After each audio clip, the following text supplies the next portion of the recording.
Di video ini akan membahas mengenai statistika, cara menentukan mean, median, modus, jangkauan kuartil, jangkauan interkuartil, serta simpangan kuartil.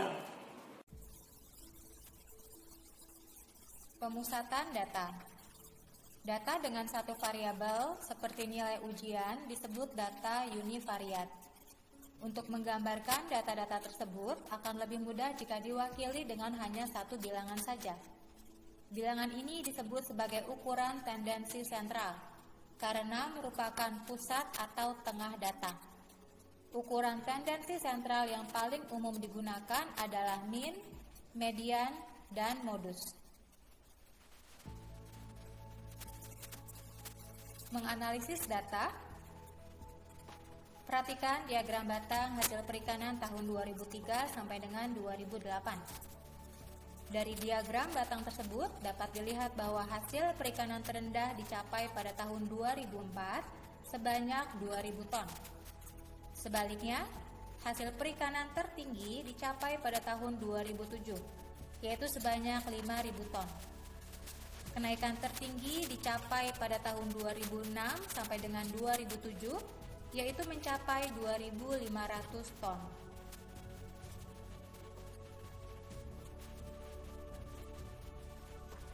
Perhatikan diagram garis jumlah kelahiran tiap tahun di Desa Sukamaju.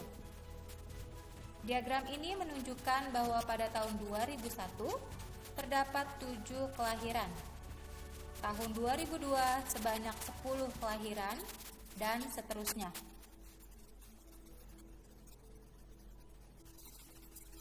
Rata-rata atau mean suatu data.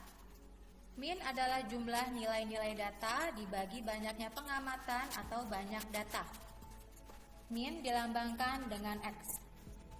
Rumusnya, jumlah seluruh data dibagi banyak data. Atau mean sama dengan X1 ditambah X2 dan seterusnya sampai dengan Xn dibagi N. Contoh, misalkan ada 6 siswa yang diukur tinggi badannya dan diperoleh data tinggi badan dalam sentimeter sebagai berikut. Pertanyaannya, hitunglah rata-rata dari data tersebut. Maka untuk mencari mean, kita jumlahkan seluruh datanya.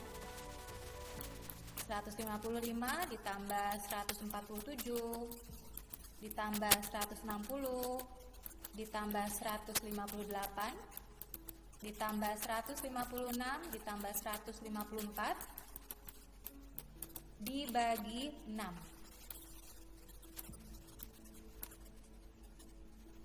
Hasilnya sama dengan 155. Jadi tinggi rata-rata siswa adalah 155 cm.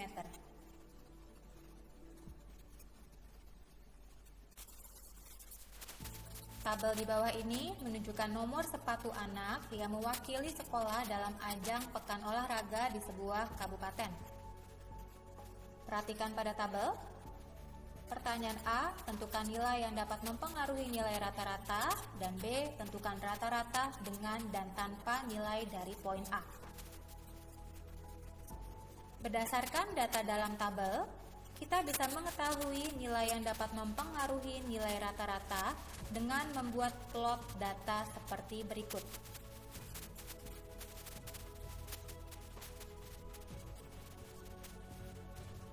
Terlihat bahwa nomor sepatu yang berukuran 28 jauh lebih kecil dibandingkan dengan ukuran sepatu lainnya. Jadi, nomor sepatu berukuran 28 adalah data yang dapat mempengaruhi rata-rata.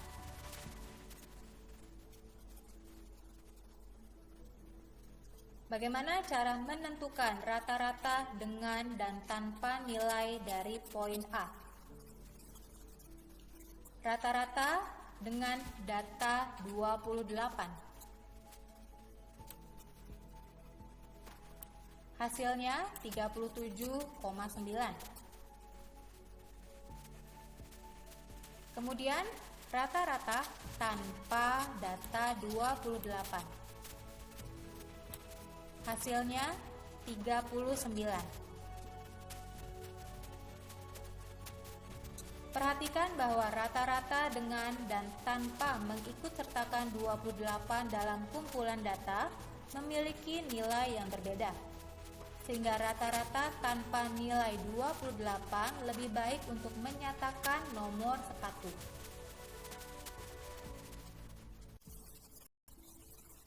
Rata-rata nilai ulangan matematika susulan dari 11 orang siswa adalah 7,2. Jika nilai ulangan Andi tidak diikutkan karena dia mengakui mencontek, maka nilai rata-rata tersebut berubah menjadi 7,0. Tentukan nilai ulangan Andi. Untuk mencari nilai rata-rata, sama dengan jumlah nilai seluruh data dibagi banyaknya data.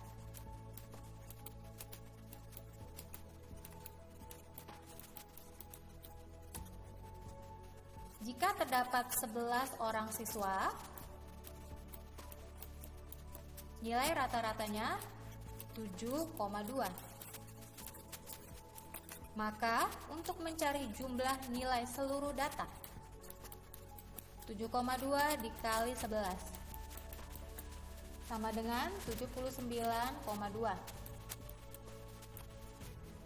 Jika nilai ulangan Andi tidak diikutkan, maka jumlah siswa sebanyak 10. Nilai rata-ratanya berubah menjadi 7,0. Maka untuk mencari jumlah nilai seluruh data, 7,0 dikali 10 sama dengan 70. Maka nilai ulangan Andi adalah 79,2 dikurang 70 sama dengan 9,2.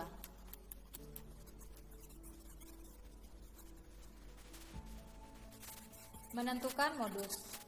Modus adalah data yang paling banyak muncul dari sekelompok data. Modus sering dilambangkan dengan mo. Misalkan diberikan data pengukuran berat badan 10 siswa kelas 8. Tentukanlah modusnya. Dari data tersebut, 45 muncul 3 kali dan yang lainnya muncul sekali. Ingat, modus adalah data yang paling banyak muncul, maka modusnya adalah 45.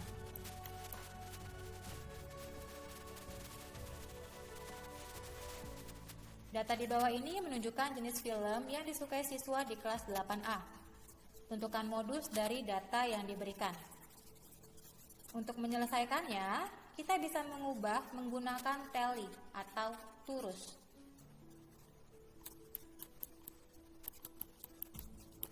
Action 1, 2, 3, 4, 5.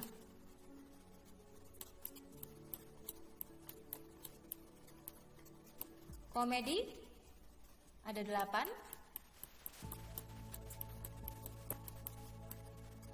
Drama 4. Dan horor 7.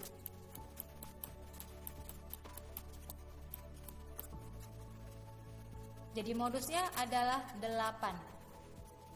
Karena komedi adalah nilai frekuensi paling banyak muncul.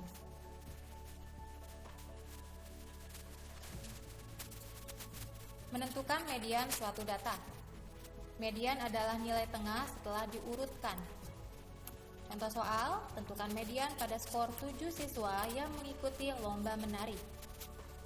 Terlebih dahulu, data tersebut harus diurutkan dari yang terkecil sampai yang terbesar. 60, 70, 70, 80, 80, 85, dan 95. Jumlah datanya ganjil. Maka untuk mencari median, kita tentukan nilai tengah setelah diurutkan. Maka median sama dengan 80. . . . . . . . . . . . . . . . . . . . . . . . . . . . . . . . . . . . . . . . . . . . . . . . . . . . . . . . . . . . . . . . . . . . . .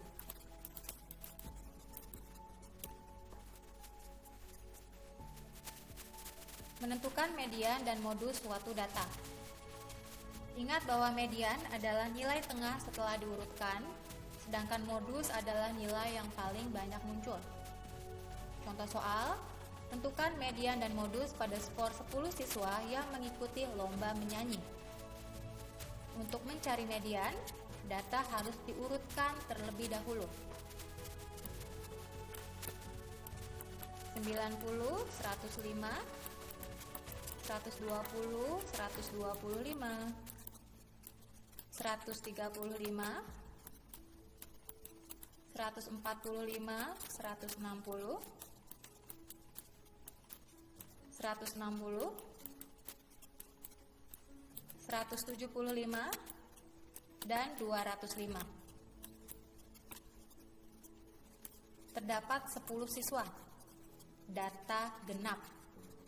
Jika datanya genap, maka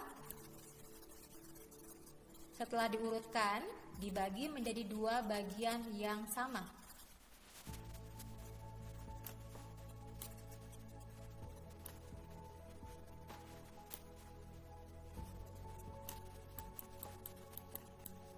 Maka 135 ditambah 145 dibagi 2.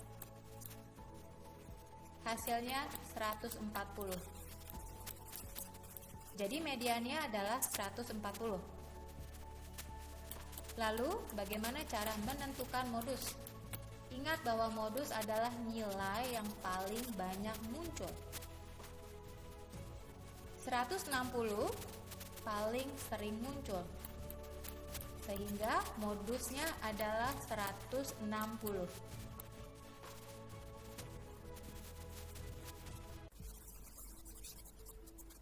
Tentukan min, median, dan modus data berikut. Perhatikan pada tabel. Ingat, untuk mencari min atau rata-rata adalah jumlah nilai seluruh data dibagi banyak data.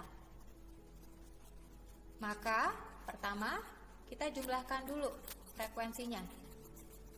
5 ditambah 7 ditambah 6 ditambah 6 ditambah 5 ditambah 9 ditambah 7, hasilnya 45.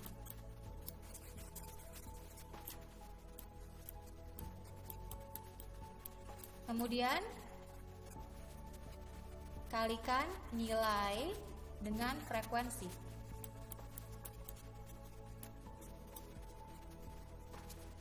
55 dikali 5, 275, 60 dikali 7, 420, 65 dikali 6, 290, 70 dikali 6, 420, 75 dikali 5, 375, 80 dikali 9, 720, 85 dikali 7, 595. Kemudian kita jumlahkan seluruhnya. Hasilnya 3195. Maka min sama dengan 3195 dibagi 45 sama dengan 71. Kemudian bagaimana cara mencari median? Untuk menentukan median, kita akan kesulitan untuk mengurutkan data dari yang terkecil hingga data terbesar. Perhatikan terlebih dahulu jumlah frekuensi, yakni menyatakan jumlah data. Karena banyak data adalah ganjil, yaitu 45, maka median terletak pada data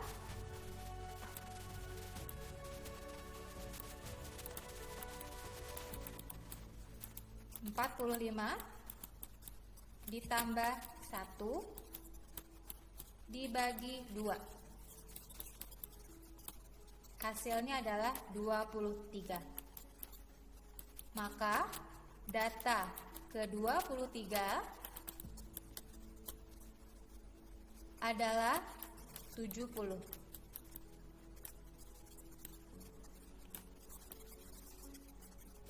Jadi mediannya adalah 70.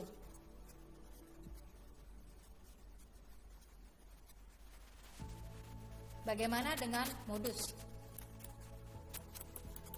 Modus adalah nilai yang paling banyak muncul. Modus pada data tersebut adalah 80. 80 memiliki frekuensi terbesar.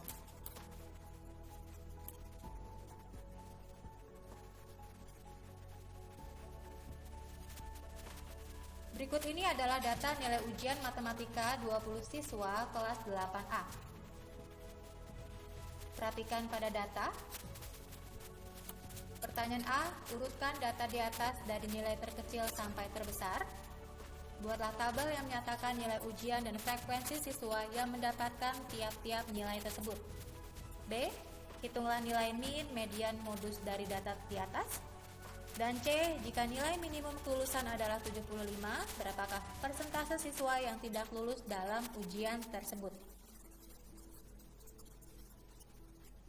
Kita akan menyelesaikan pertanyaan A terlebih dahulu. Mengurutkan data dari nilai terkecil sampai terbesar. Hasil pengurutannya adalah sebagai berikut. Kemudian, buat tabel yang menyatakan nilai ujian dan frekuensi siswa yang mendapatkan tiap-tiap nilai tersebut. Frekuensi nilai 50 adalah 1. Nilai ujian 60, frekuensinya 3, dan seterusnya.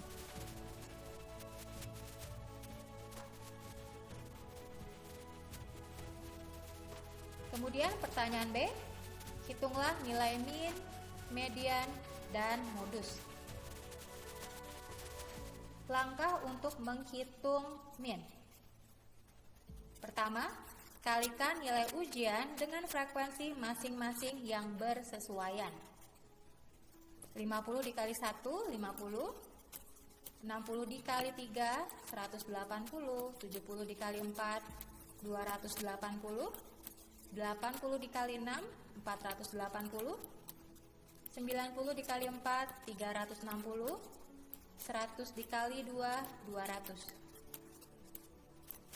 Kemudian jumlahkan seluruh data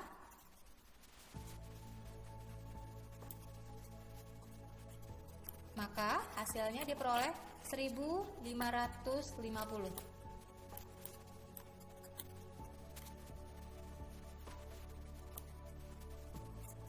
Maka untuk mencari min sama dengan jumlah nilai seluruh data dibagi banyak data.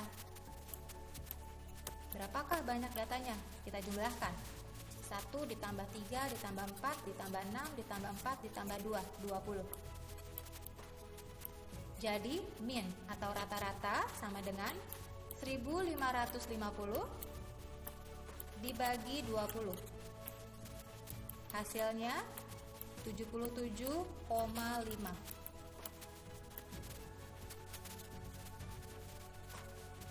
Kemudian menghitung median.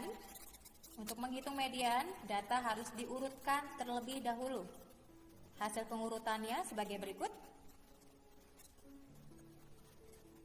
Jumlah siswanya 20, data genap. Maka untuk mencari median, kita bagi menjadi dua bagian yang sama besar. Coret sebelah kiri dan kanan.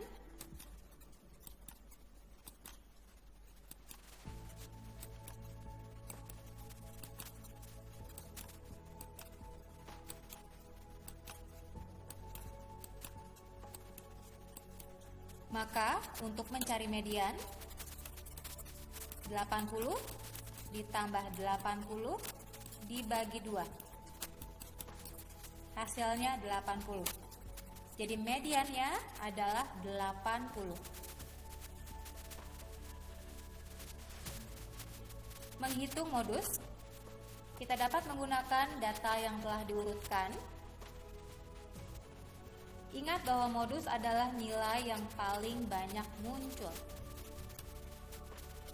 80 memiliki frekuensi paling banyak muncul. Maka modus dari data ini adalah 80.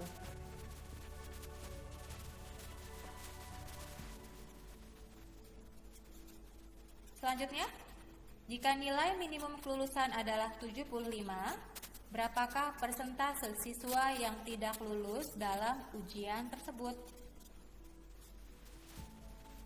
Jika nilai minimum kelulusan adalah 75, maka terdapat 8 siswa yang tidak lulus. Kenapa? Perhatikan bahwa setelah data diurutkan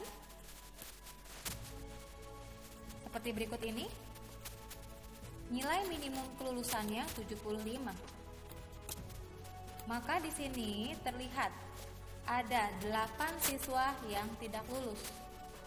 Jadi untuk mencari persentase siswa yang tidak lulus, 8 per jumlah siswa 20 dikali 100%. Hasilnya adalah 40%.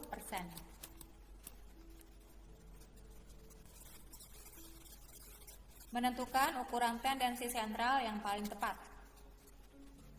Perhatikan pada soal, pendapatan tahunan untuk 8 jenis pekerjaan ditunjukkan dalam tabel di bawah ini. Tentukanlah min atau nilai rata-rata.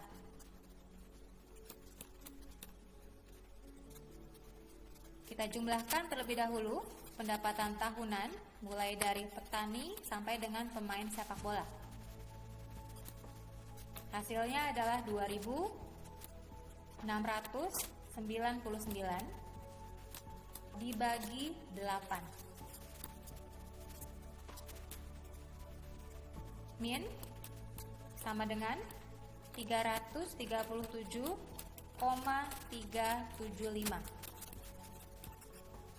Bisa dilihat bahwa min pendapatan tahunan yang diperoleh jauh lebih besar daripada 8 jenis pekerjaan yang ada.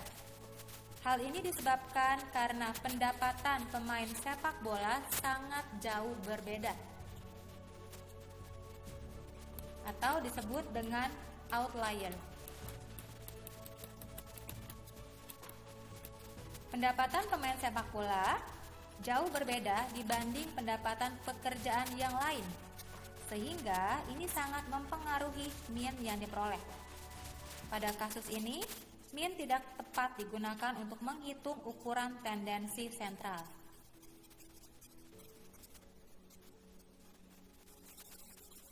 Kemudian menentukan median. Terlebih dahulu, data harus diurutkan. Data setelah diurutkan adalah seperti berikut. Jumlah datanya 8. Data genap. Maka untuk menentukan mediannya 39 ditambah 50 dibagi 2 sama dengan 44,5.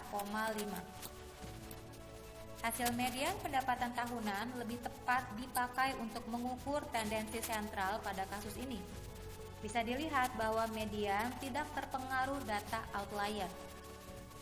Ingat bahwa data outlier adalah data terlalu besar atau terlalu kecil.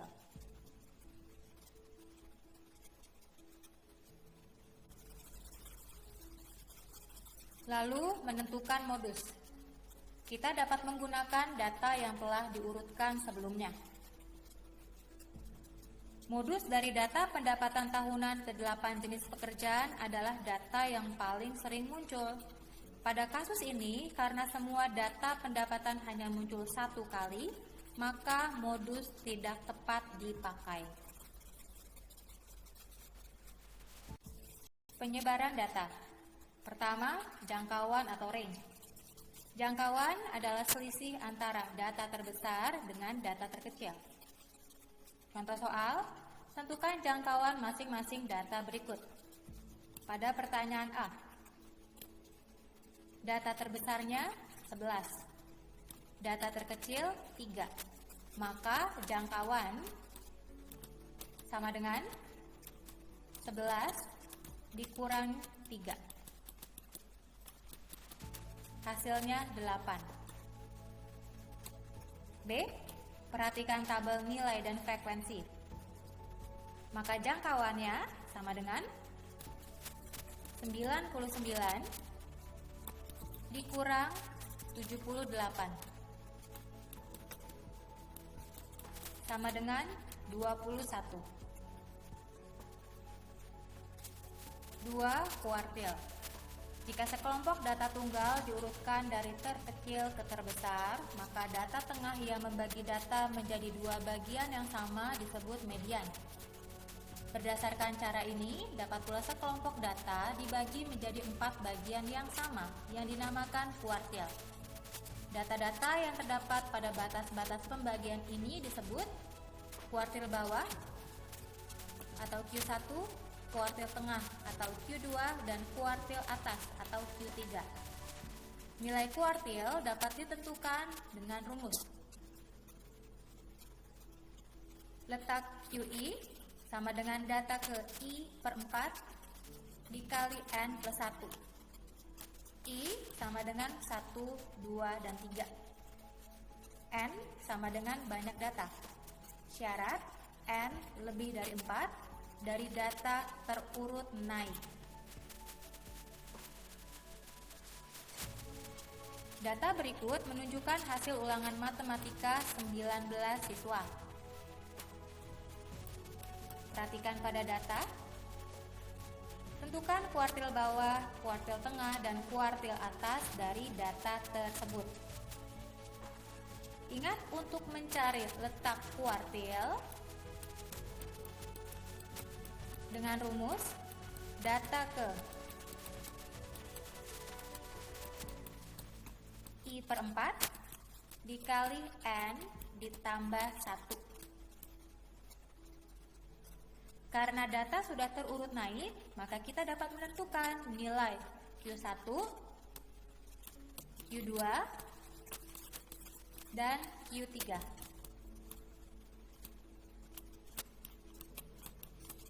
Untuk menentukan kuartil bawah atau Q1 sama dengan data ke 1 per 4 dikali 19 ditambah 1. 1 per 4 dikali 20 hasilnya 5. Maka kuartil bawah adalah data ke-5.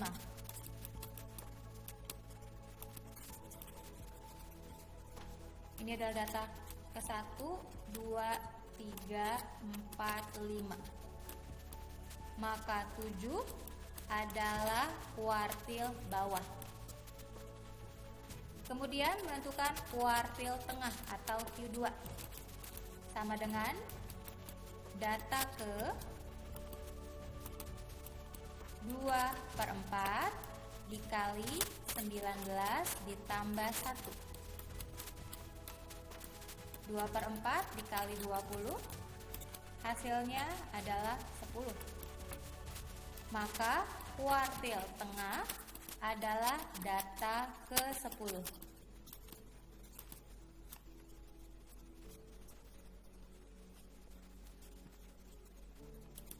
Maka untuk menentukan data ke-10 dapat kita hitung kembali. Ini adalah data ke-6, 7, 8, 9, 10. Maka 8 adalah kuartil tengah. Selanjutnya, untuk menentukan letak kuartil atas, data ke 3 per 4 dikali 19 ditambah 1. 3 per 4 dikali 20 sama dengan 15. Maka kuartil atas adalah data ke-15. Ini adalah data ke-11, 12, 13, 14, 15. Maka 9 adalah kuartil atas.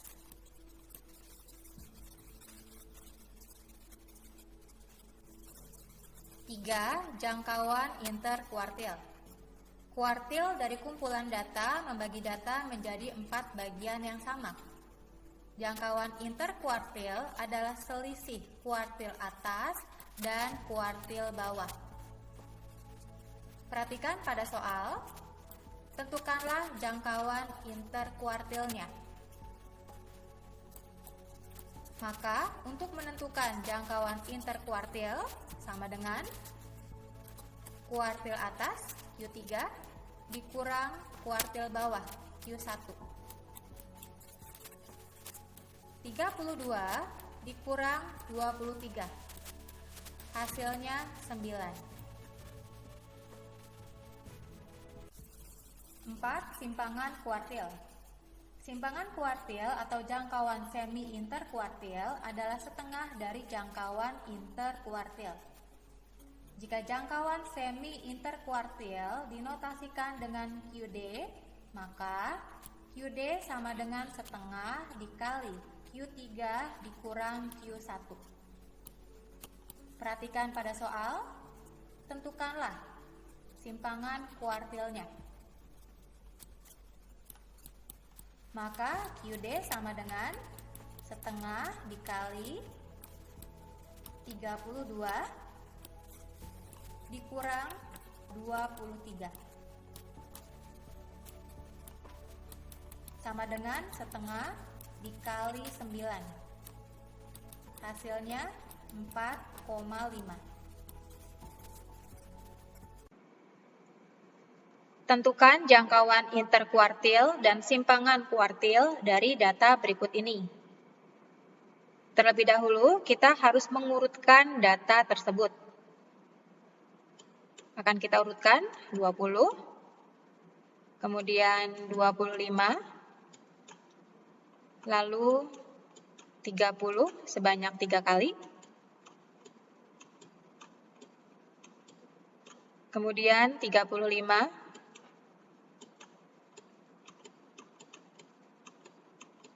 lalu 40,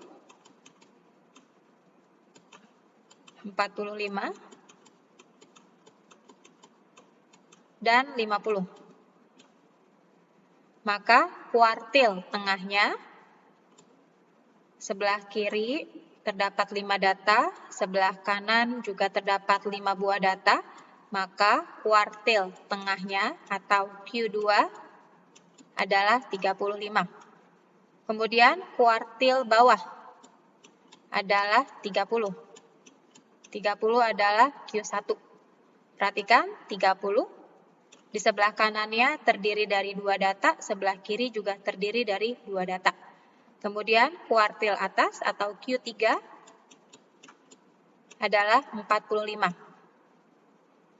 Jadi untuk menentukan jangkauan interkuartil sama dengan jangkauan interkuartil sama dengan Q3 dikurang Q1. 45 dikurang 30 sama dengan 15. Sedangkan untuk menentukan simpangan kuartil, QD sama dengan setengah dari jangkauan interkuartil. Maka setengah dikali 15, hasilnya 7,5. Tentukan jangkauan interkuartil dan simpangan kuartil dari data berikut. Jumlah data di sini adalah 12. 1, 2, 3, 4, 5, 6, 7, 8, 9, 10, 11, 12. Maka datanya genap. Untuk menyelesaikannya, terlebih dahulu data harus diurutkan. Maka akan kita urutkan 30, 40, kemudian 42, 43, 44, 45,